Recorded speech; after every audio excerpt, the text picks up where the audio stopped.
HS Gajuwaka 6వ తరగతి C section. అనగనగా ఒక చెట్టు మీద పిల్లి నివసిస్తుంది. అదే చెట్టు కింద ఒక కన్నంలో ఒక ఎలుక కూడా నివసిస్తుంది.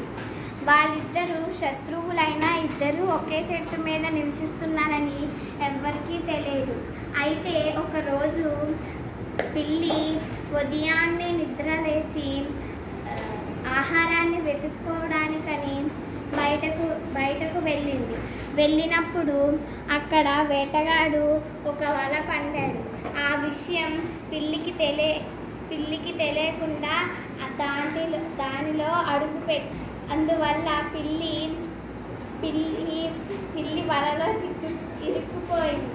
ఇరుక్కుపోతే ఎలక బయటికి వచ్చి హై భలే అయింది, నా శత్రువు వలలో ఇరుక్కున్నాడు అనేసి గంతులు వేయబోతుండగా ఒక చెట్టు పైన గుడ్లగూబ వాలింది.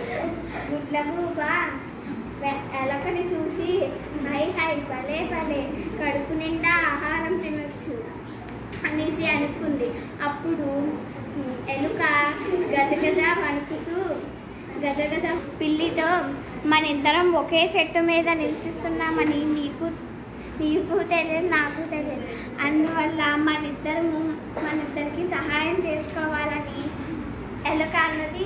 నేను నీ వలని కొరుకుతాను, నువ్వు నన్ను రక్షించు అంటే నీ ప్రాణానికి నా ప్రాణం అడ్డొస్తాను అని పిల్లి అంటే పిల్లి వేటగాడు వచ్చేస్తున్నాడు, త్వరగా వల అంటే అప్పుడు ఎలుక వలని నెమ్మదిగా కొరికేస్తే పిల్లి చెట్టు మీదకి పోయింది. ఎలక మర్రి చెట్టు తొర్రలోకి పోయింది.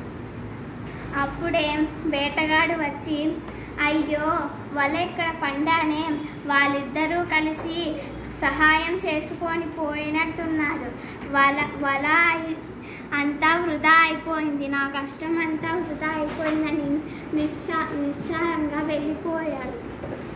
అప్పుడు పిల్లి మర్రి చెట్టు తొర్ర బయటకు వచ్చి, మనిద్దరం ఇప్పుడు స్నేహితులం కదా ఎలుక, నువ్వు బయటికి రా, మనిద్దరం కలిసి ఒకరికొక సహాయం చేసుకొని నిశ్చింతగా ఉందాం అనేసి అంటే, అప్పుడు ఎలక అన్నది, ఎంతైనా మనిద్దరం శత్రువులం కదా, అందుకని నేను బయటికి వస్తే నువ్వు తినేస్తావేమో, అందువల్ల నేను బయటికి రాను